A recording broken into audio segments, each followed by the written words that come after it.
All right, I'm gonna try to put this heavy white oak post up.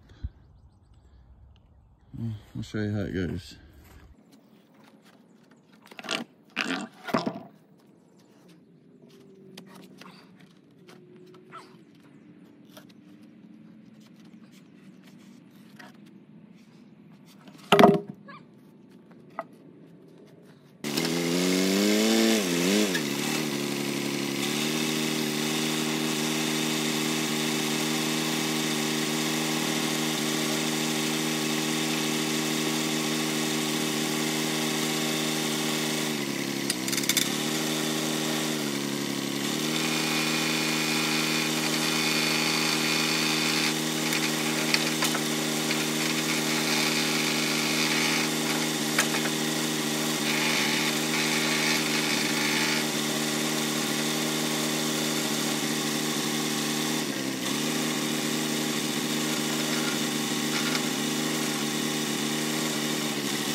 All right, got 2 beams up and 2 posts up today. Took all day, but I finally got it. Had on whipped, I tell you, that thing got me today. Moved this wagon over here so I can put my ladder and stuff on it easier to get to this beam up here to mess with it. But this is it right here. That's 6x10 beams and 6x8 posts, and that's there's gonna be a floor right here, right above where I'm standing here. So that's the progress so far.